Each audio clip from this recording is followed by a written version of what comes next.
നിശ്ചയമായും വെള്ളിയാഴ്ച ദിവസമുണ്ടല്ലോ, അത് ദിവസങ്ങളുടെ നേതാവാണെന്ന് നബി മുഹമ്മദ് മുസ്തഫ സല്ലല്ലാഹു അലൈഹി വസല്ലമ തങ്ങൾ പറയുന്ന ദിവസങ്ങളുടെ നേതാവാണ് വെള്ളിയാഴ്ച ദിവസം. അല്ലാഹുവിന്റെ പ്രവാചകൻ സല്ലല്ലാഹു അലൈഹി വസല്ലമ തങ്ങൾ പറയുന്നു, നിശ്ചയമായും നിങ്ങളുടെ ദിനങ്ങളിൽ വെച്ച് ഏറ്റവും മഹത്വമുള്ള ദിനമേതാ? എന്റെ പ്രിയപ്പെട്ട ഒരാഴ്ചയിലെ ദിവസങ്ങൾ നിങ്ങൾ എണ്ണി നോക്ക്. അല്ലാഹുവിന്റെ പ്രവാചകൻ അവിടെ നിന്ന് പറയുന്നു, ഖാലൻ നബി സല്ലല്ലാഹു അലൈഹി വസല്ലം ഇന്ന മിൻ ഫളലിൽ അയ്യാമികും യൗമൽ ജുമുഅ. എല്ലാ ദിവസങ്ങളിൽ വെച്ച് ഏറ്റവും ശ്രേഷ്ഠമായ ദിവസമുണ്ടല്ലോ. അല്ലാഹുവിന്റെ പ്രവാചകൻ സല്ലല്ലാഹു അലൈഹി വസല്ലം തങ്ങൾ പറയുകയാണ്, സൂര്യൻ ഉദിക്കുന്ന ദിവസങ്ങളിൽ വെച്ച് ഏറ്റവും ശ്രേഷ്ഠമായ ദിവസം ജുമുഅ ദിവസമാണെന്ന് നബി മുഹമ്മദ് മുസ്തഫ സല്ലല്ലാഹു അലൈഹി വസല്ലമ തങ്ങൾ പറയുന്ന സൂര്യൻ ഉദിക്കുന്ന ദിവസങ്ങളിൽ വെച്ച്, ഈ പ്രപഞ്ചത്തിലെ ദിവസങ്ങളിൽ വെച്ച് ഏറ്റവും ശ്രേഷ്ഠമായ ദിവസമുണ്ടല്ലോ, അത് വെള്ളിയാഴ്ച ദിവസമാണെന്ന് നബി മുഹമ്മദ് മുസ്തഫ സല്ലല്ലാഹു അലൈഹി വസല്ലമ തങ്ങൾ അവിടെ നിന്ന് പറയുകയാണ്. അന്നാണ് ആദ്യ പിതാവായ അബുൽ ബശർ ആദം നബി അലൈഹിസ്സലാം, ലോകത്തിലെ ആദ്യ മനുഷ്യനായ ആദം നബി അലൈഹിസ്സലാമിനെ അല്ലാഹു സൃഷ്ടിച്ചത് വെള്ളിയാഴ്ച ദിവസമാണ്. റസൂലുള്ളാഹി തങ്ങൾ പറയുകയാണ്, വെള്ളിയാഴ്ച ദിവസമാണ് അല്ലാഹു ആദം നബിയെ സൃഷ്ടിച്ചത്. ആദം നബി അലൈഹിസ്സലാമിനെ അല്ലാഹു സുബ്ഹാനഹു വ തആല സ്വർഗ്ഗത്തിലേക്ക് കടത്തിവിട്ടതും വെള്ളിയാഴ്ച ദിവസമാണ്. എന്റെ പ്രിയപ്പെട്ടവരെ, ആദം നബി അലൈഹിസ്സലാമിന് ആ അല്ലാഹുവിന്റെ അനുഗ്രഹങ്ങൾ കൊണ്ട് നിറച്ച സ്വർഗ്ഗമുണ്ടല്ലോ, ആ സ്വർഗ്ഗത്തിൽ നിന്ന് അല്ലാഹു പുറത്താക്കിയതും വെള്ളിയാഴ്ച ദിവസമാണ്.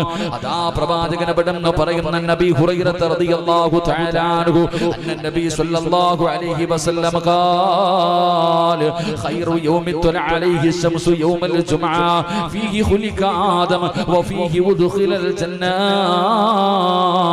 وفيه يخرج منها ولا تقوم الساعة إلا في يوم الجمعة. അല്ലാഹുവിന്റെ പ്രവാചകൻ സല്ലല്ലാഹു അലൈഹി വസല്ലമ തങ്ങൾ പറയുകയാണ്, സൂര്യൻ ഉദിക്കുന്ന ദിവസങ്ങളിൽ വെച്ച് ഏറ്റവും കൂടുതൽ ശ്രേഷ്ഠമായ മഹത്വമുള്ള ദിവസമാണ് വെള്ളിയാഴ്ച ദിവസം. ആ വെള്ളിയാഴ്ച ദിവസത്തിലാണ് അല്ലാഹു സുബ്ഹാനഹു വ തആല ആദം നബി അലൈഹിസ്സലാമിനെ അല്ലാഹു സൃഷ്ടിച്ചത്.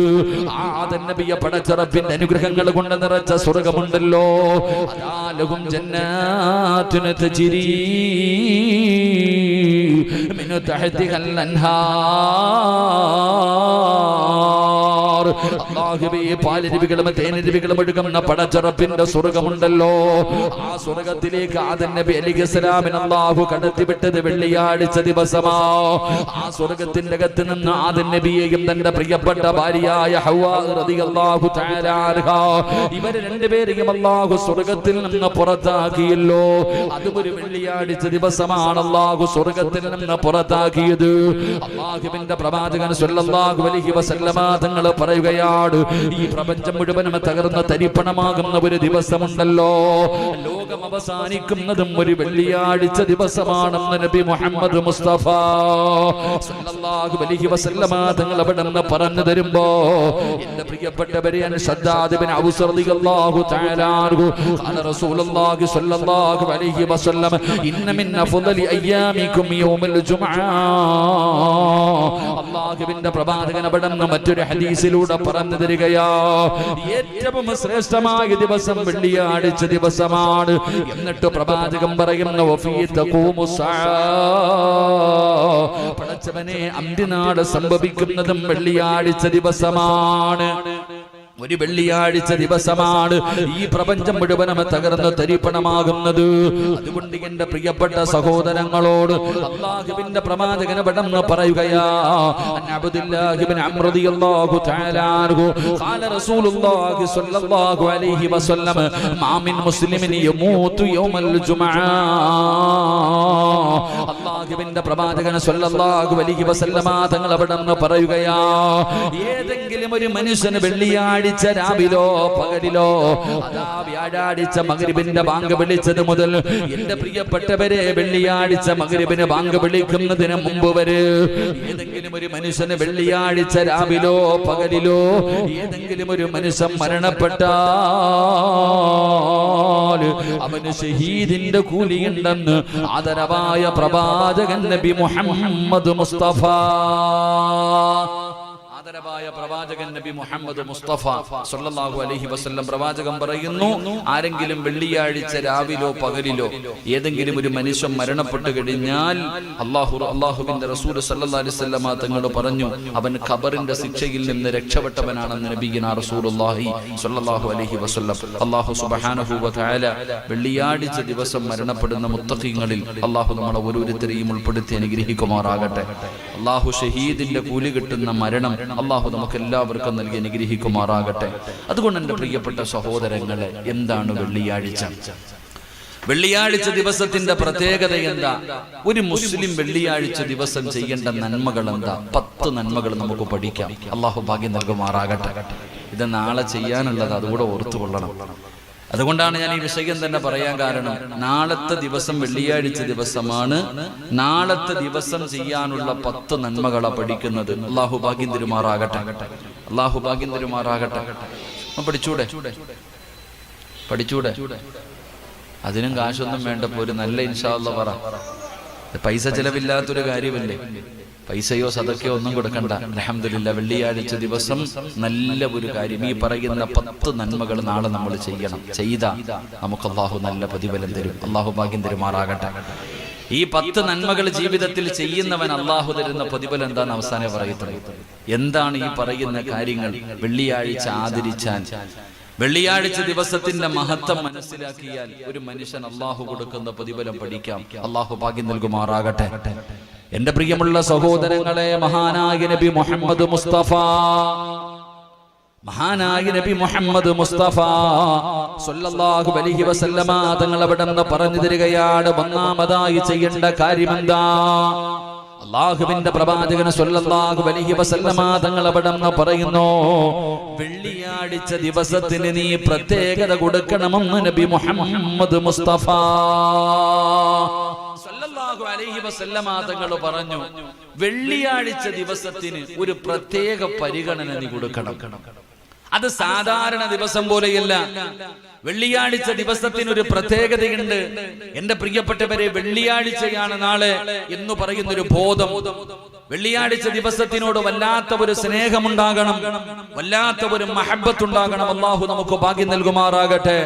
മഹാനായ പ്രവാചകൻ നബി മുഹമ്മദ് മുസ്തഫ സല്ലല്ലാഹു അലൈഹി വസല്ലമ തങ്ങൾ പറയുകയാണ്, വെള്ളിയാഴ്ച ദിവസത്തിന് നീ പ്രത്യേക ഒരു പരിഗണന കൊടുക്കണേ. അല്ലാഹുവിന്റെ റസൂൽ സല്ലല്ലാഹു അലൈഹി വസല്ലമ തങ്ങൾ പറയുകയാ, ആ വെള്ളിയാഴ്ച ദിവസത്തിൽ നീ ചെയ്യേണ്ട ഒരുപാട് നന്മകളുണ്ട്. സാധാരണ ദിവസങ്ങളെ പോലെയല്ല, മറ്റുള്ള ദിവസങ്ങളിൽ നിന്ന് വ്യത്യസ്തമായി വെള്ളിയാഴ്ച ദിവസത്തിന് വല്ലാത്ത പ്രത്യേകതയാ. ആ ദിവസത്തിൽ പ്രത്യേകമായി ചെയ്യേണ്ട ചില സൽക്കർമ്മമുണ്ട്, പ്രത്യേകമായിട്ടുള്ള ചില നിസ്കാരങ്ങളുണ്ട്. അല്ലാഹുവിന്റെ പ്രവാചകൻ സല്ലല്ലാഹു അലൈഹി വസല്ലമ തങ്ങൾ പഠിപ്പിക്കുകയാണ്, 10 കാര്യങ്ങളിൽ ഒന്നാമത്തെ കാര്യം എന്തെന്നറിയുമോ? സാധാരണ ദിവസത്തെ പോലെ നീ വെള്ളിയാഴ്ചയെ കാണരുത്. ആ ദിവസത്തിന് നീ പ്രത്യേകമായിട്ടൊരു പരിഗണന കൊടുക്കൂ. ആ ദിവസത്തിനൊരു പ്രത്യേകതയുണ്ടെന്ന് നീ മനസ്സുകൊണ്ട് മനസ്സിലാക്കൂ. എന്നിട്ട് പ്രവാചകൻ സല്ലല്ലാഹു അലൈഹി വസല്ലമ തങ്ങൾ പറയുകയാ, എന്റെ പ്രിയപ്പെട്ടവരെ, വെള്ളിയാഴ്ച പള്ളിയിലേക്ക് കടന്നു ചെല്ലുമ്പോൾ പള്ളിയിലെ ഖതീബ് പറയുമല്ലോ, അതാ വാളെടുത്ത് കൊടുക്കുന്ന സമയത്ത് മുഅദ്ദിൻ അവിടെന്ന് പറയുകയാണ്, അൽ ജുമഅത്തു ഹജ്ജുൽ ഫുഖറാഇ വൽ മസാകീൻ വഈദുൽ മുഅ്മിനീൻ. എന്താണ് പറയുന്നതിന്റെ അർത്ഥമെന്ന് നീ ഒന്ന് ചിന്തിച്ചു നോക്കൂ. സാധാരണ ദിവസത്തെ പോലെയല്ല എന്റെ പ്രിയപ്പെട്ടവരെ, പാവപ്പെട്ടവന്റെ ഹജ്ജാണല്ലോ. പാവപ്പെട്ടവന്റെ ഹജ്ജിന്റെ ദിവസമാണ് വെള്ളിയാഴ്ച ദിവസം. പടച്ചറബിന്റെ പരിശുദ്ധമായ കഅബാലയത്തിലേക്ക് പോയി കഥാ ഹജ്ജ് ചെയ്യാൻ പോകാൻ, ഉംറ ചെയ്യാൻ പോകാൻ കഴിയാത്തവരുണ്ടല്ലോ, പാവപ്പെട്ടവരുണ്ടല്ലോ, ഫക്കീറുകളുണ്ടല്ലോ, മിസ്കീനുകളുണ്ടല്ലോ. പടച്ചവനെ അവർക്ക് ഹജ്ജും ഉംറയും ചെയ്യാൻ പോകാൻ അങ്ങ് ലക്ഷങ്ങൾ കൊടുത്ത് മക്കയിലും മദീനയിലും പോകാൻ പൈസയില്ലാത്ത പാവപ്പെട്ടവരായ കൂലിപ്പണിക്കാരായ സാധുക്കളായ മുസ്ലിമേ, വെള്ളിയാഴ്ച ദിവസം നിനക്കുള്ളതാ, വെള്ളിയാഴ്ച ദിവസം നിനക്കുള്ളതാണ്. അതുകൊണ്ടാണ് മഹാനായ നബി മുഹമ്മദ് മുസ്തഫ സല്ലല്ലാഹു അലൈഹി വസല്ലമ തങ്ങൾ പറഞ്ഞത്, മക്കത്ത് പോയിട്ട് സ്വർഗ്ഗത്തിൽ നിന്ന് കൊണ്ടുവന്ന ഹജറുൽ അസ്വദ് എന്ന് പറയുന്ന കല്ലുകൊണ്ട് അലങ്കരിച്ച കഅബാലയമുണ്ടല്ലോ, ആ പരിശുദ്ധമായ കഅബാലയത്തിന്റെ ഭാഗത്ത് കാണുന്ന ഹജറുൽ അസ്വദിൽ ഒരു മനുഷ്യൻ പോയി ചുംബിച്ചു കഴിഞ്ഞാൽ അവന്റെ ജീവിതത്തിൽ ചെയ്തു പോയ സർവ്വ പാപങ്ങളും അല്ലാഹു പുറത്തു കൊടുക്കുകയാ. ആ ഹജറുൽ അസ്വദ് മുത്തികെട്ട് വരുന്ന മനുഷ്യനുണ്ടല്ലോ, പടച്ചവനെ ഉമ്മ പ്രസവിച്ചതുപോലെ അവന്റെ പാപങ്ങൾ മുഴുവനും അല്ലാഹു പുറത്തു കൊടുക്കുകയാണ്. ആ കാണുന്ന ഹജറുൽ അസ്വദ് എന്ന് പറയുന്ന കല്ലുണ്ടല്ലോ, പടച്ചവനെ ഇന്ന് മക്കത്ത് പോയി കണ്ടവർക്കറിയാ, ആ ഹദീസ് പറയുന്നത് വെളുത്ത കല്ലായിരുന്നു, വല്ലാത്ത വെളുപ്പുള്ള കല്ലായിരുന്നു. പടച്ചവനെ ജനങ്ങൾ പോയി ആ കല്ലിലേക്ക് മുത്തുമ്പോൾ അവൻ ചെയ്ത പാപങ്ങൾ മുഴുവനും അവിടെ നിന്നിങ്ങനെ വലിച്ചെടുക്കുകയാണ്. അത് കരിക്കട്ടയെക്കാൾ വല്ലാത്ത കറുത്തിരിക്കുകയാണ് ഹജറുൽ അസ്വദ്.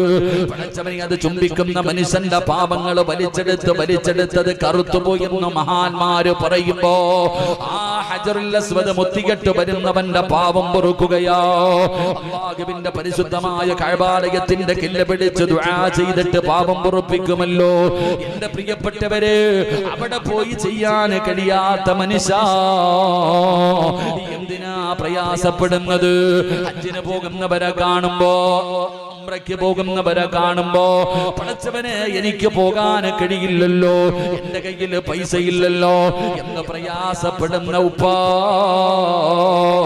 ആഴ്ചയിൽ പടച്ചവനെ പെരുമാതുറ ജുമാ മസ്ജിദിൽ വന്ന് ജുമാ ചെയ്യാൻ, അതാ ഹജ്ജ് ചെയ്യാൻ അവസരം കിട്ടിയവനല്ലേ, ഉംറ ചെയ്യാൻ നിനക്ക് അവസരമുണ്ടല്ലോ, പ്രതിഫലങ്ങൾ നേടിയെടുക്കാൻ കഴിയുമല്ലോ.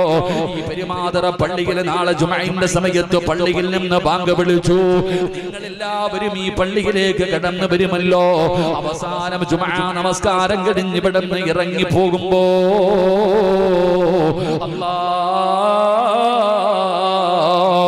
പള്ളിയുടെ കവാടത്തിൽ നിൽക്കുന്ന മലക്കുകളുണ്ടല്ലോ, പള്ളിയുടെ മാതരിൽ നാളെ ജുമഅന്റെ സമയമാകുമ്പോ മലക്കുകൾ വന്ന് നിൽക്കുകയാ.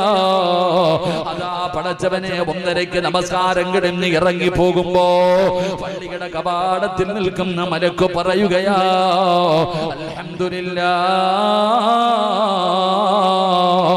നീ സ്വർഗ്ഗത്തിന്റെ അവകാശിയാ, നീ സ്വർഗ്ഗത്തിന്റെ അവകാശിയാ, നിന്റെ പേര് സ്വർഗ്ഗത്തിന്റെ മുന്നില് മലക്കുകൾ എഴുതി വെച്ചിട്ടുണ്ട്, നീ സ്വർഗ്ഗത്തിന്റെ അവകാശിയാണ്. ഈ പോകുന്ന വഴിയിൽ നീ മരിച്ചാ പടച്ചവനെ നീ സ്വർഗ്ഗത്തിലാണ്. പള്ളിയിൽ നിന്ന് നമസ്കരിച്ചിട്ട് ഇറങ്ങി പോകുന്ന നിങ്ങളുടെ ചിലരുടെ കൈപിടിച്ചിട്ട് അല്ലാഹുവിന്റെ മലക്കുകൾ പറഞ്ഞു വിടുകയാ, നീ സ്വർഗ്ഗത്തിലാണെന്ന സന്തോഷ വാർത്ത നിനക്ക് പറഞ്ഞു തരികയാ.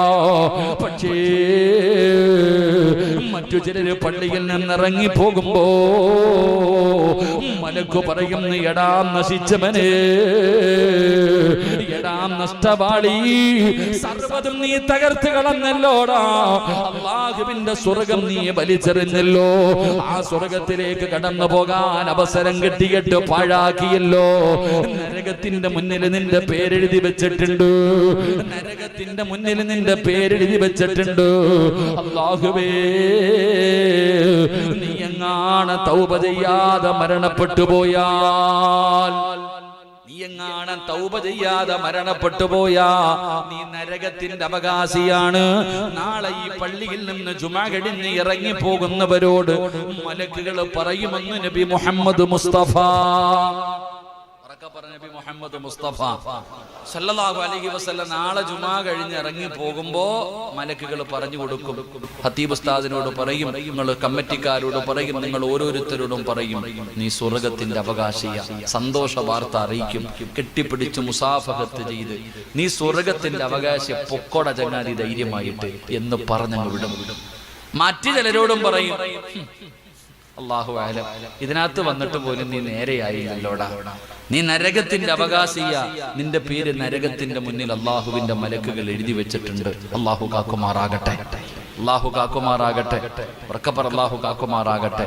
കാരണം ഇതൊക്കെ ഉള്ളതാണല്ലോ, ഉസ്താദന്മാരൊക്കെ പറഞ്ഞിട്ടുണ്ടല്ലോ, പള്ളിയുടെ വാതിലിൽ 2 മലക്കുകൾ വന്ന് നിൽക്കുമെന്ന്.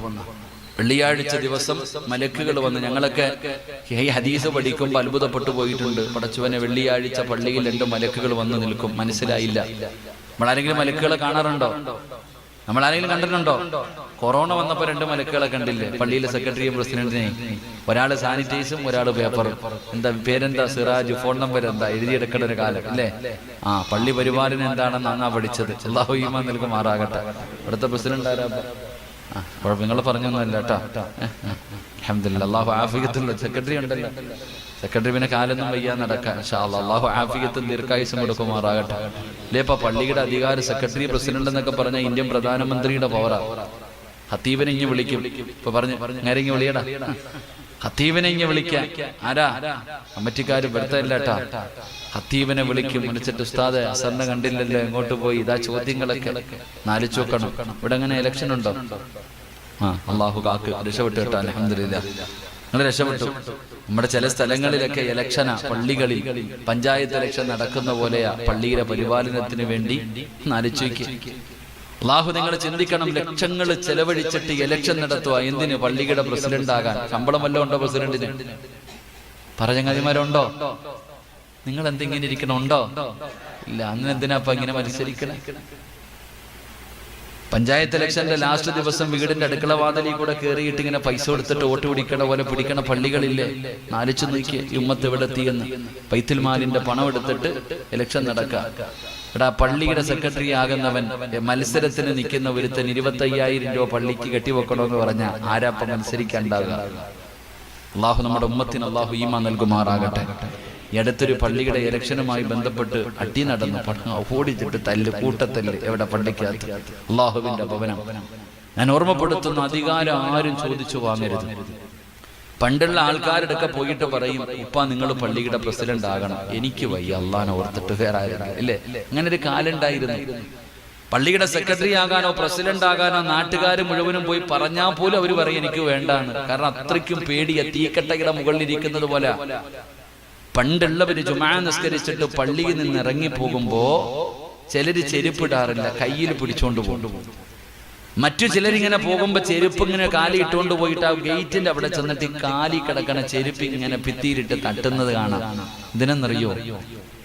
ആ ചെരുപ്പിന്റെ അടിയിൽ പള്ളിയിലെ മണ്ണ് പറ്റിയിട്ടുണ്ട്. അതുകൊണ്ട് പുറത്തിട്ട് അള്ളാഹിനോട് കണക്ക് പറയണമല്ലോ എന്ന് പേടിച്ചിട്ട്. പള്ളിയിലെ മണ്ണ് ചെരുപ്പിനടിയിൽ പറ്റി, ആ ചെരുപ്പിന്റെ അടിയിൽ പറ്റിയ മണ്ണ് കൊണ്ട് വെളിയിലിട്ട് അള്ളാഹിനോട് കണക്ക് പറയണമെന്ന് പേടിച്ചിട്ട് കാലിൽ കിടക്കണ ചെരുപ്പ് മതിലി തട്ടിക്കിട്ട് പോകണ ഉപ്പമാരുണ്ടായിരുന്ന ഒരു കാലത്ത്. ഇന്നോ വഞ്ചിപ്പെട്ടിക്കകത്തുനിന്ന് വാരുമ്പോ പോലും ആ പേടിയുണ്ടോ? ആ പേടി ആദ്യം മാത്രമേ പേടിയുള്ളൂ. ഇവിടെ ചിന്തിക്കേണ്ടത് പ്രസിഡന്റും സെക്രട്ടറിയും മനസ്സിലാക്കണം. മഹാനായ സയ്യിദന ഉമർ ഇബ്നുൽ ഖത്താബ് റളിയല്ലാഹു തആല ഖലീഫയായിരിക്കുക. പള്ളി കമ്മിറ്റിക്കാരൊക്കെ പഠിക്കേണ്ട ഒരു വിഷയമാണ്. ഉമർ തങ്ങൾ ഖലീഫയായിരിക്കുമ്പോ ഓഫീസിൽ ഇങ്ങനെ ഇരിക്കുക. അപ്പോഴാണ് ഒരു കുടുംബക്കാരൻ കാണാൻ വന്നു. ഉമർ തങ്ങള് ആ കത്തിച്ചു വെച്ചിരുന്ന വിളക്കം അണച്ചു. കമ്മിറ്റി ഓഫീസിനകത്ത് ഇരിക്കുമ്പോ കത്തിച്ചു വെച്ചിരുന്ന വിളക്കം അണച്ചു. അപ്പൊ ആ റൂമിനകത്ത് വല്ലാത്ത ഇരുട്ട് വന്നപ്പോ ഈ മനുഷ്യൻ ചോദിച്ചു, എന്തിനാ വിളക്കണച്ച്? ഉമർ തങ്ങൾ പറഞ്ഞ മറുപടി എന്തെന്നറിയോ? ഇത് ബൈത്തുൽ മാലിന്റെ എണ്ണയായിരിക്കുന്നത്. നമ്മൾ കുടുംബക്കാര്യം പറയുന്ന സമയത്ത് ഇത് കത്തിച്ചു വെച്ചാൽ അള്ളാഹിനോട് കണക്ക് പറയണം. അതാണ് സൂക്ഷ്മത. ഉമർ റളിയല്ലാഹു തആല അൻഹുവിന്റെ മകൻ ഒരു ദിവസം വാപ്പ നോക്കുമ്പോ മോൻ വീട്ടിലോട്ട് കയറി വരുന്നു. ഉപ്പ നോക്കിയപ്പോ തലയിൽ എണ്ണ തേച്ചിരിക്കുന്നു. ഉമർ തങ്ങൾ ചോദിച്ചത് എവിടുന്നാണ്? ഈ വീട്ടിൽ എണ്ണയില്ലല്ലോ, നീ പിന്നെ എങ്ങനെയാ തലയിൽ എണ്ണ തേച്ചത്? ആ സമയത്ത് ഉമർ ഇബ്നുൽ ഖത്താബ് റളിയല്ലാഹു തആല അൻഹുവിന്റെ മകൻ പറഞ്ഞു, വാപ്പ സൈത്തെണ്ണ കൊടുത്തുകൊണ്ടിരിക്കുക, മണ്ണെണ്ണ കൊടുക്കൂല്ലേ റേഷൻ കടയിൽ, സൈത്തെണ്ണ ഞാനിങ്ങനെ കൊടുത്തുകൊണ്ടിരിക്കുമ്പോ ഒരല്പം എണ്ണ ബാക്കി വന്നു, കയ്യിലൊക്കെ പറ്റിയത് അങ്ങ് തലയിൽ തേച്ചാണ്. എങ്ങനെ എണ്ണ കൊടുത്തുകൊണ്ടിരിക്കുമ്പോ ഇത്തിരി കയ്യിലായില്ലേ, ആ എണ്ണ ഞാൻ എന്റെ തലയിൽ തേച്ചതാ. റളിയല്ലാഹു തആല അൻഹു പറഞ്ഞു, ബൈത്തുൽ മാലിന്റെ എണ്ണ നീ തേച്ചോ, പടച്ചോനെ ഈ ഇന്നത്തെ എണ്ണ കൊണ്ട് പാപം കൊടുക്കാൻ, ആ പാപം തീരട്ടെ. അങ്ങനെയാണെങ്കിൽ പിന്നെ ഇന്നത്തെ മനുഷ്യന്റെ അവസ്ഥ പറയണോ? അള്ളാഹു കാക്കുമാറാകട്ടെ, ഉറക്കപ്പറന്ത കാക്കുമാറാകട്ടെ.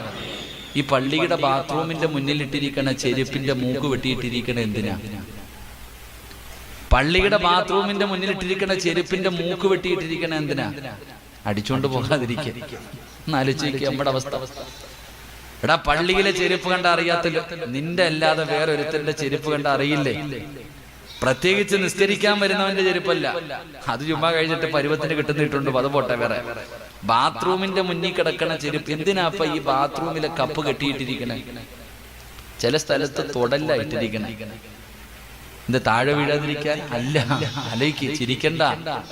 ഇന്നിപ്പോ പള്ളി അതാണ്. നമ്മൾ പണ്ടത്തെ കാലഘട്ടങ്ങളിൽ ആരെങ്കിലും സഹാബത്ത് പള്ളിക്കകത്ത് കടന്നുറങ്ങാറുണ്ട്. പള്ളിക്കകത്ത് കടന്നുറങ്ങുമ്പോ ഈ സഹാബികള് സദഖ കൊടുക്കണം, അങ്ങനെ കൊണ്ടുവന്നിട്ട് തലകണ ഇങ്ങനെ അടി കയറ്റി വെച്ചിട്ട് പോകും. കൊടുത്തവനും അറിയത്തില്ല, വാങ്ങിച്ചവനും അറിയത്തില്ല ആരാ തന്നെ. പള്ളിക്കകത്ത് കടന്നുറങ്ങുന്ന മനുഷ്യന്റെ തലകണരടിയിൽ പൈസ കൊണ്ട് വെച്ചിട്ട് പോകും. രാവിലെ എഴുന്നേൽക്കുമ്പോ എല്ലാരും തലകണ പൊക്കി നോക്കും പൈസ ഉണ്ടോന്ന്. അത് അങ്ങനത്തെ കാലഘട്ടമായിരുന്നു. അവര് തലകണ പൊക്കി നോക്കും അടിയിൽ കാശുണ്ടോ എന്ന്.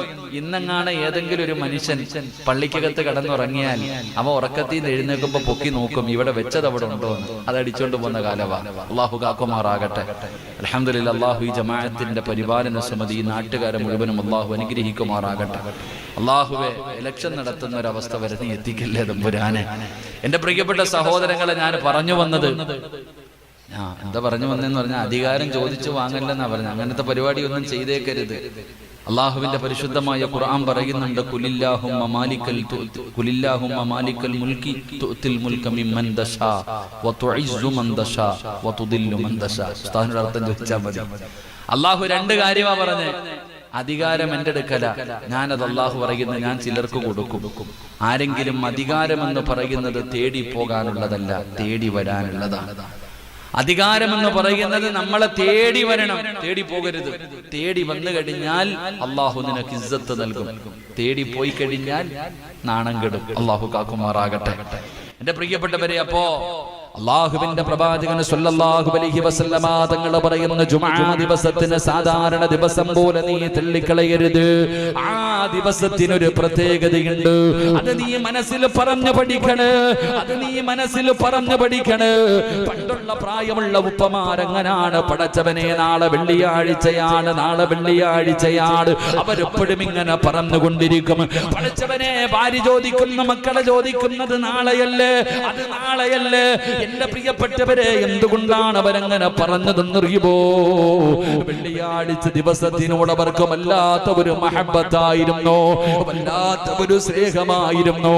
അതുകൊണ്ട് അള്ളാഹുവിന്റെ പ്രവാചകൻ അവിടെന്ന് പറയുന്ന 10 നന്മകളിൽ ഒന്നാമത്തെ നന്മയെന്താ? വെള്ളിയാഴ്ച ദിവസം സാധാരണ ദിവസമല്ല പെങ്ങള്, അതിന് നീ ഒരു പ്രത്യേകത കൊടുക്കൂ, അതിനൊരു സ്ഥാനം കൊടുക്കൂ.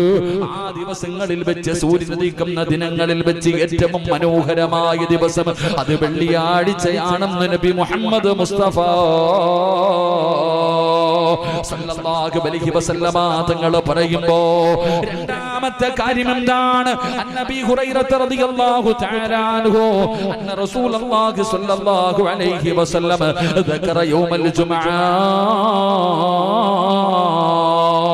രണ്ടാമത്തെ കാര്യമായിട്ട് അല്ലാഹുവിന്റെ പ്രവാചകൻ അവിടെന്ന് പറയുകയാ, വെള്ളിയാഴ്ച നീ അധികമായിട്ട് ദുആ ചെയ്യണേ.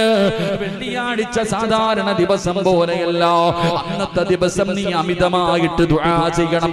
നിന്റെ ജീവിതത്തിലെ പ്രയാസങ്ങളും ദുഃഖങ്ങളും ദുരിതങ്ങളും കടങ്ങളും പ്രതിസന്ധികളും പ്രയാസങ്ങളും പടച്ചവനെ പ്രവാചകൻ അവിടെന്ന് പറയുകയാണ്, വെള്ളിയാഴ്ച ദിവസം നീ സമയം പാഴാക്കരുത്, അധികമായിട്ട് നീ ദുആ ചെയ്യ്. നിന്റെ കടം മാറുണ്ട്, നിന്റെ രോഗം മാറുണ്ട്, നിനക്ക് കച്ചവടത്തിൽ അഭിവൃദ്ധി വേണ്ട, നിനക്ക് സമാധാനമുള്ള ജീവിതം വേണ്ട. പഠിച്ചവനെ, നിനക്കെന്താണ് വേണ്ടത്? നിനക്കെന്താണ് വേണ്ടത്? വെള്ളിയാഴ്ച ദിവസം നീ പ്രത്യേകമായിട്ട് ദുആ ചെയ്യണേ എന്ന് ആദരവായ പ്രവാചകൻ നബി മുഹമ്മദ് മുസ്തഫ സല്ലല്ലാഹു അലൈഹി വസല്ലമ തങ്ങൾ പറയുകയാ, അല്ലാഹുവിന്റെ റസൂൽ പറയുന്നു, ഫീഹി സഅത്തുൻ ലാ യുവാഫിഖുഹാ അബ്ദുൻ മുസ്ലിമുൻ. അല്ലാഹുവിന്റെ പ്രവാചകൻ സല്ലല്ലാഹു അലൈഹി വസല്ലമ തങ്ങൾ എന്തുകൊണ്ടാണ് വെള്ളിയാഴ്ച ദിവസം നിങ്ങൾ അമിതമായി പ്രാർത്ഥിക്കാൻ പറയുന്നത്, ദുആ ചെയ്യാൻ പറയുന്നത്? സ്വഹാബാ, വെള്ളിയാഴ്ച ദിവസത്തിൽ ഒരു സമയമുണ്ട് സ്വഹാബാ. പെങ്ങളെ, വെള്ളിയാഴ്ച ദിവസത്തിൽ ഒരു സമയമുണ്ട് മോള്. ഒരു മുസ്ലിം അല്ലാഹുവിനോട് എന്ത് ചോദിച്ചാലും ആ സമയത്ത് അല്ലാഹു കൊടുക്കുമെന്ന് നബി മുഹമ്മദ് മുസ്തഫ സല്ലല്ലാഹു അലൈഹി വസല്ലമ തങ്ങൾ പറയുകയാ, വെള്ളിയാഴ്ച ദിവസത്തിൽ ഒരു സമയമുണ്ട്. ആ സമയത്ത് ഏതെങ്കിലും ഒരു മനുഷ്യന് തന്റെ ജീവിതത്തിലെ ദുഃഖമാകട്ടെ, ദുരിതമാകട്ടെ, പ്രയാസമാകട്ടെ, നിന്റെ എന്താവശ്യമാകട്ടെ, നീ അല്ലാഹുവിനോട് ദുആ ചെയ്താൽ എല്ലാരും പറയും, ഉസ്താദ് എന്റെ ദുആ അല്ലാഹു സ്വീകരിക്കുന്നില്ല, എന്റെ കടം മാറുന്നില്ല, എനിക്ക് ജോലി ശരിയാകുന്നില്ല, എനിക്ക് മക്കളെ കിട്ടുന്നില്ല, എന്റെ കച്ചവടത്തിൽ അഭിവൃദ്ധിയില്ല, എന്റെ പരസ്പരം സമാധാനമില്ല. എന്റെ പ്രിയപ്പെട്ട സഹോദര, നിന്റെ ദുആയിക്ക് ഉത്തരം വേണോ? അല്ലാഹുവിന്റെ പരിശുദ്ധമായ ഖുർആൻ ഒരുപാട് വഴികൾ പറഞ്ഞു തരുന്നല്ലോ.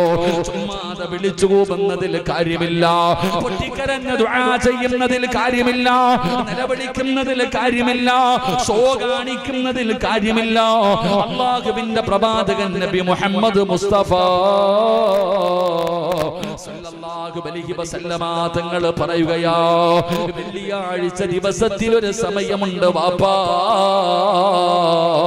ആ സമയത്ത് നീ ദുആ ചെയ്താ അല്ലാഹു നിന്റെ ദുആ സ്വീകരിക്കും.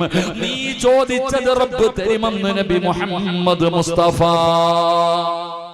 സല്ലല്ലാഹു അലൈഹി വസല്ലമ തങ്ങൾ പറയുന്നു, വെള്ളിയാഴ്ച ഒരു സമയമുണ്ട്. ആരല്ലാഹുവിനോട്, ഈ ലോകത്തുള്ള ഏത് മുസ്ലിം അല്ലാഹുവിനോട് ചോദിക്കുന്നുണ്ടോ അവൻ ചോദിച്ചത് അല്ലാഹു കൊടുക്കുമെന്ന് നബി മുഹമ്മദ് മുസ്തഫ ഉറക്കെ പറഞ്ഞ നബി മുഹമ്മദ് മുസ്തഫ സല്ലല്ലാഹു അലൈഹി വസല്ലമ തങ്ങൾ പറയുന്നു, അതുകൊണ്ട് ദുആ ചെയ്യ്. നമുക്ക് ദുആ ചെയ്യാൻ മടിയ, ആരാപ്പ ദുആ ചെയ്യാ? ഇന്നത്തെ ദിവസം ദുആ ചെയ്ത ആരുണ്ടപ്പ? ഒന്ന് കൈവയ്ക്ക്. ഇന്നത്തെ ദിവസം പള്ളിയിലെ ഖത്തീബിന്റെ പുറകിലിരുന്ന് വേണ്ട, ഞാനെന്തിനാ വെറുതെ നാണം കിടന്ന് ശശിയാവാൻ വയ്യ, അല്ലാഹു കാക്കുമാറാകട്ടെ. ഇന്നത്തെ ദിവസം ദുആ ചെയ്തിട്ട് ഉസ്താദ് നിസ്കാരത്തിന് ശേഷം അങ്ങനല്ലാതെ ദുആ ചെയ്ത ആരെങ്കിലും ഉണ്ട്? ഇന്ന് വെള്ളിയാഴ്ച രാവിലെ ഒന്ന് ആലോചിക്കുക. എന്ത് നിങ്ങൾക്ക് അല്ലാഹുവിനോട് ഒന്നും ചോദിക്കാനില്ലേ? ഒന്നും ആവശ്യമില്ലേ? എന്റെ പ്രിയപ്പെട്ടവരെ, അള്ളാഹുവിനോട് ദുആ ചെയ്യാൻ അള്ളാഹു പറഞ്ഞ ദിവസമല്ലേ? എന്തിനാ മടിയെന്താ? എന്തിനാ ഈ ദുആ ചെയ്യണം?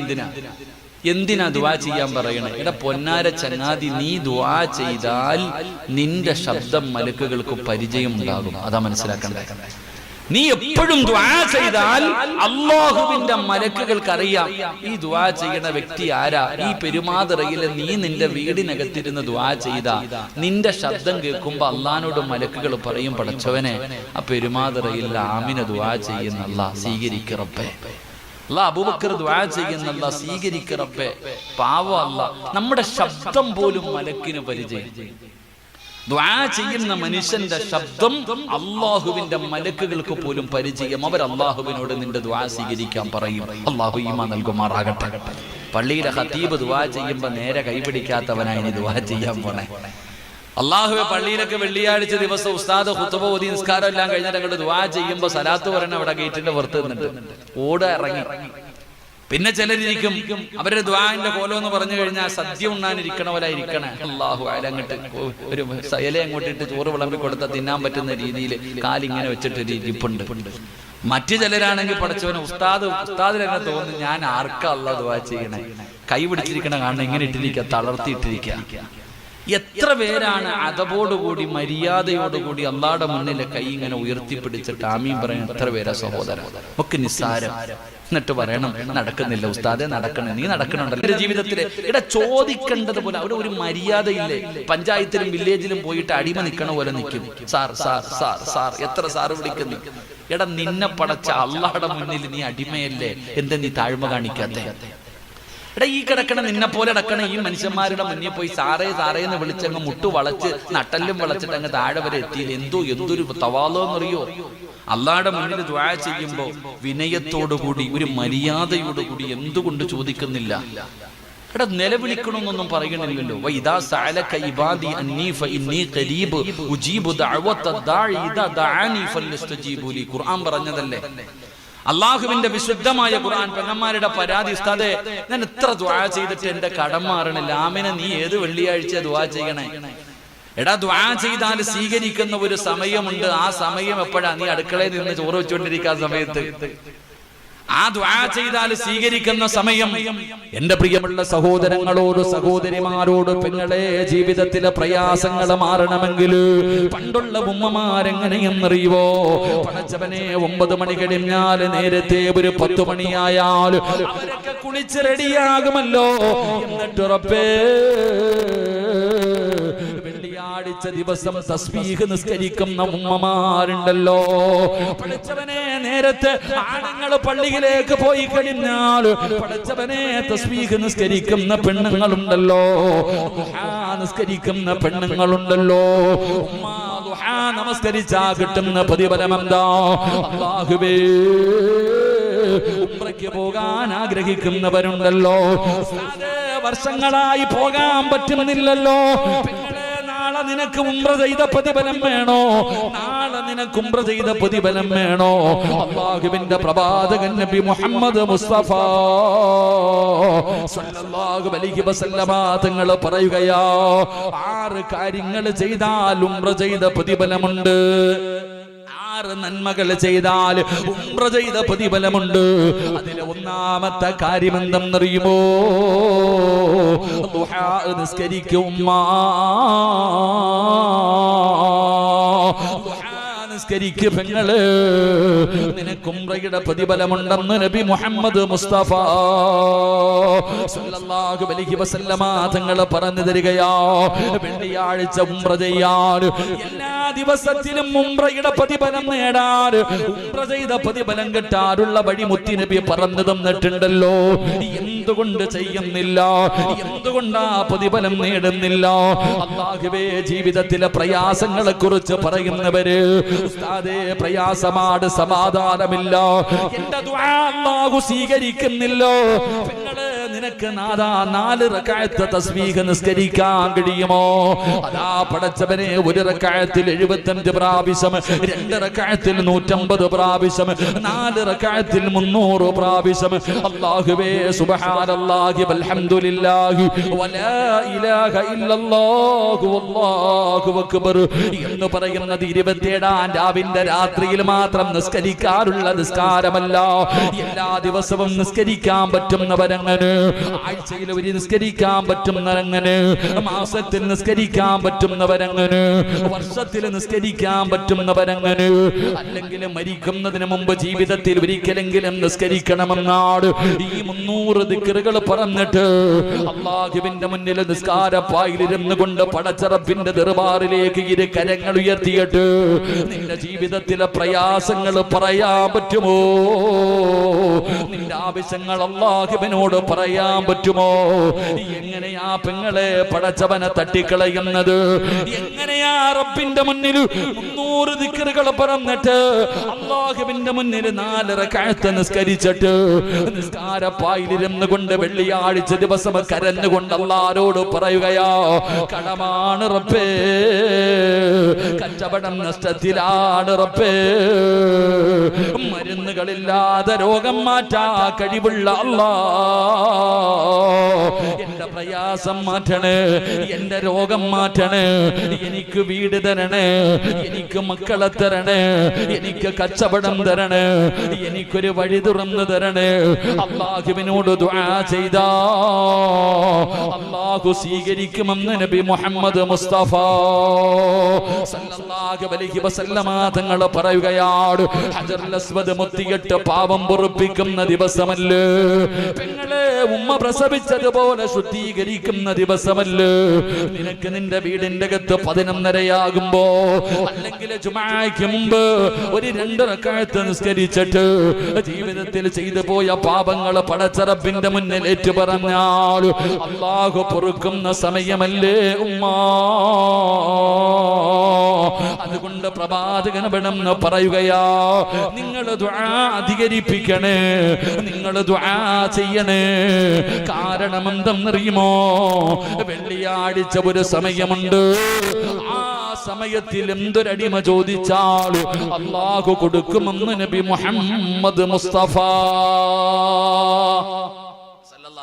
വെള്ളിയാഴ്ച ദിവസം ഒരു സമയമുണ്ട്, അള്ളാഹുവിനോട് ഒരു മുസ്ലിമായ അടിമ എന്ത് ചോദിച്ചാലും അള്ളാഹു കൊടുക്കും. അള്ളാഹു നമുക്ക് ഭാഗ്യം നൽകുമാറാകട്ടെ. റബ്ബിനോട് പറ, കടവാണോ ദുരിതമാണോ പ്രയാസമാണോ എന്ത് പ്രശ്നമാണെങ്കിലും അള്ളാഹിനോട് പറ, നിനക്ക് പരിഹാരമുണ്ട്. പക്ഷെ നമ്മളിൽ പലരും ദുആ ചെയ്താൽ സ്വീകരിക്കണില്ല. അതിന്റെ കാരണങ്ങൾ നോക്കണം. നേരെയാണോ, കിബിലയുടെ നേരെയാണോ ഇരിക്കണേ, ഇഖ്ലാസ് ഉണ്ടോ, എന്തിനാ മണിക്കൂറുകളൊന്നും ദുആ ചെയ്യണ്ട, ഒരു വാക്ക് പറഞ്ഞാൽ മതി. പറയുന്നത് ഒരു വാക്കാണെങ്കിലും ഞാനൊരു ചരിത്രം പറയാം.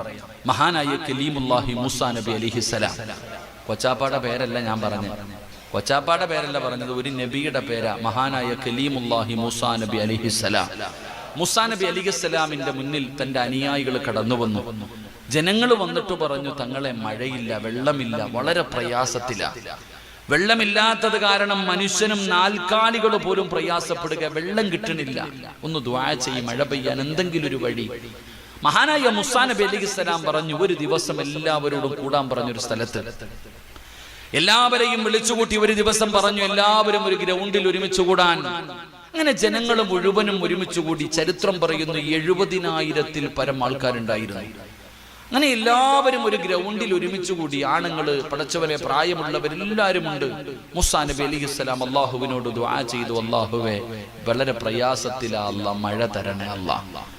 മൂസാ നബി അലൈഹിസ്സലാം അല്ലാഹുവിനോട് ദുആ ചെയ്തു.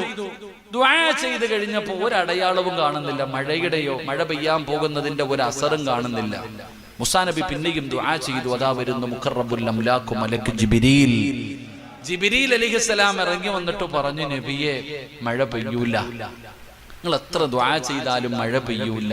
കാരണം അങ്ങയുടെ മുന്നിലിരിക്കുന്ന ജനങ്ങൾക്കിടയിൽ 40 കൊല്ലമായിട്ട് അല്ലാഹനെ മറന്നു നടക്കുന്ന ഒരു മനുഷ്യനിരിപ്പുണ്ട്. 40 വർഷക്കാലമായിട്ട് അല്ലാഹുവിനെ മറന്നുകൊണ്ട് നടക്കുന്ന ഒരു മനുഷ്യൻ അങ്ങയുടെ മുന്നിലിരിപ്പുണ്ട്. അവൻ അവിടെ നിന്ന് എഴുന്നേറ്റ് പോകാതെ അല്ലാഹു മഴ തരില്ല നബിയേ. അതുകൊണ്ട് അവനോട് എഴുന്നേറ്റ് പോകാൻ പറ നബിയേ. മൂസാ നബി അലൈഹിസ്സലാമിന്റെ മുന്നിൽ ജിബ്രീൽ എന്ന് പറയുന്ന മലക്ക് വന്ന് പറഞ്ഞു കൊടുക്കുകയാ, പെരുമാതുറയിലെ ഉമ്മമാരെ, എങ്ങനെയാണ് റബ്ബിനോട് പറയേണ്ടതെന്ന് പഠിച്ചോ, എങ്ങനെയാണ് ദുആ ചെയ്യേണ്ടതെന്ന് പഠിച്ചോ. മഹാനായ മൂസാ നബി അലൈഹിസ്സലാം അവിടെ നിന്ന് വിളിച്ചു പറഞ്ഞു, ജനങ്ങള് അല്ലാഹുവിനെ മറന്നുകൊണ്ട് 1-2 വർഷമല്ല 40 കൊല്ലമായിട്ട് നടക്കുന്ന ഒരു മനുഷ്യമായ മനുഷ്യർ ഈ ജനങ്ങളുടെ നടുവിലിരിപ്പുണ്ട്. അവൻ എഴുന്നേറ്റ് പോകാതെ മഴ പെയ്യൂല. ആരാണെങ്കിലും എഴുന്നേറ്റ് പോകണേ, ആരാണെങ്കിലും എഴുന്നേറ്റ് പോകണേ. മൂസാ നബി അലൈഹിസ്സലാം അവിടെ നിന്ന് പറയുമ്പോ ജനങ്ങൾ പരസ്പരം നോക്കുന്നു, ആരാ അല്ലാഹ്, ആരാണ് റബ്ബേ. 40 കൊല്ലമായിട്ട് പടച്ചവനെ മറന്നു നടക്കുന്ന ഈ മനുഷ്യനാരാ? അല്ലാഹുവേ, ജനങ്ങൾ പരസ്പരം നോക്കുകയാണ്, ഒരാള് പോലും എഴുന്നേക്കുന്നില്ല. അതാ മനുഷ്യനും ആ കൂട്ടത്തിലുണ്ട്. അല്ലാഹുവിനെ മറന്നു നടക്കുന്ന വൃത്തികെട്ടവനായ, മോശക്കാരനായ, ആക്രമിയായ മനുഷ്യനും ആ കൂട്ടത്തിലുണ്ട്. അവന് ചിന്തിക്കുന്നു, അല്ലാഹ് കുറിച്ചാണല്ലോ പറയുന്നത്, എന്നെ കുറിച്ചാണല്ലോ പറയുന്നത്. അല്ലാഹുവേ, ഞാൻ ഇവിടെ നിന്ന് എഴുന്നേറ്റ് പോയാൽ നാണം കെടുമല്ലോ അല്ലാ, ജനങ്ങൾ അറിയുമല്ലോ അല്ലാ. ഞാൻ എഴുന്നേറ്റ് പോകാതെ ഇരുന്നാൽ മഴ പെയ്യില്ലല്ലോ അല്ലാ. ആ മനുഷ്യനവിടെ ഇരുന്ന് കുറ്റബോധം തോന്നുകയാണ്. എന്ത് ചെയ്തെന്നറിയുമോ ചെറുപ്പക്കാരാ? അതാ തന്റെ മുഖം തന്റെ മുട്ടുകാലിലേക്ക് താഴ്ത്തി വെക്കുകയാണ്. തന്റെ മുട്ടിലേക്ക് മുഖം അങ്ങ് താഴ്ത്തി വെച്ചു. എന്നിട്ട് ഈ ചെറുപ്പക്കാരനുണ്ടല്ലോ, ഈ 40 വയസ്സ് 40 കൊല്ലമായി റബ്ബിനെ മറന്ന് നടക്കുന്നവനുണ്ടല്ലോ, അവൻ അല്ലാഹുവിനോട് പറയുന്നു, നാഥാ, സമ്മതിക്കുന്നു റബ്ബേ, ചെയ്തു പോയത് മുഴുവനും പാപമാണല്ലാ, നിന്നെ മറന്നു നടന്നവനാണല്ലാ. എങ്ങനെയാണ് നിന്നോട് തൗബ ചെയ്യേണ്ടത്? എങ്ങനെയാണ് തൗബ ചെയ്യേണ്ടത്? അതുപോലും എനിക്കറിയില്ല അല്ലാ. അതുകൊണ്ട് നാഥാ, ഇന്ന് വരെ ചെയ്തത് മുഴുവനും തെറ്റാണ് റബ്ബേ, എനിക്ക് പുറത്തു തരണേ അല്ലാ, എനിക്ക് പുറത്തു തരണേ അല്ലാ. ഇനി ഒരിക്കലും ചെയ്യില്ല റബ്ബേ, ഇനി ഒരിക്കലും ഞാൻ നിന്നെ മറക്കില്ല റബ്ബേ. ആ മനുഷ്യൻ അല്ലാഹുവിനോട് ആരും കേൾക്കാതെ, തന്റെ തൊട്ടടുത്തിരിക്കുന്ന മനുഷ്യൻ പോലും കേൾക്കാതെ ഭൂമിയിലേക്ക് തല താഴ്ത്തി വെച്ചിട്ട് അല്ലാഹുവിനോട് രഹസ്യം പറയുകയാ, പുറത്തു തരണേ അല്ലാ. എന്നിട്ട് പറയുന്നു, നാഥാ, എന്റെ പാപം പൊറുത്താൽ, എന്റെ തൗബ സ്വീകരിച്ച മഴ തരണേ അല്ലാ, മഴ തരണേ അല്ലാ. ഈ മനുഷ്യൻ അല്ലാഹുവിനോട് തൗബ ചെയ്തിട്ട് ദുആ ചെയ്യുകയാ. ആകാശത്ത് കാർമേഘങ്ങൾ വരികയാണ്. പടച്ചവനെ, ജനങ്ങൾ ആഘോഷത്തോടെ ഓടുകയാണ്. മഴ വരുന്നത് കണ്ടപ്പോ ജനങ്ങൾ മുഴുവനും സന്തോഷത്തോടെ എഴുന്നേറ്റ് ഓടുകയാ. അല്ലാഹുവേ, ആ മനുഷ്യൻ നോക്കുമ്പോ മഴത്തുള്ളികൾ ഇങ്ങനെ താഴേക്ക് വീഴുകയാണ്. ആ മനുഷ്യൻ പറഞ്ഞു, അൽഹംദുലില്ലാഹ് എന്ന് പറഞ്ഞുകൊണ്ട് അവിടെ നിന്ന് എഴുന്നേറ്റ് പോകുമ്പോ മൂസാ നബി ചിന്തിച്ചു, അല്ലാ, ഇവിടെ ആരും എഴുന്നേറ്റ് പോയില്ല, പിന്നെ എങ്ങനെയാണ് മഴ പെയ്തത്? അതാ പറയുന്നു മൂസാ നബിയേ, ആ മനുഷ്യന് തൗബ ചെയ്തതിന്റെ സന്തോഷത്തിൽ അല്ലാഹ് മഴ കൊടുത്തതാണ് നബിയേ. ഇതാണ് ദുആ എന്ന് പറഞ്ഞാൽ, ഇതാണ് ദുആ എന്ന് പറഞ്ഞാൽ. മണിക്കൂറുകൾ ദുആ ചെയ്തില്ല, അടുത്തിരുന്നവര് പോലും കേട്ടില്ല. പറയേണ്ടതുപോലെ ഒരു വാക്കേ പറഞ്ഞുള്ളൂ, ഇന്ന് വരെ ചെയ്തത് സമ്മതിച്ചു റബ്ബേ, ഇനി ചെയ്യില്ല അല്ലാ, പുറത്തു തരണേ അല്ലാ.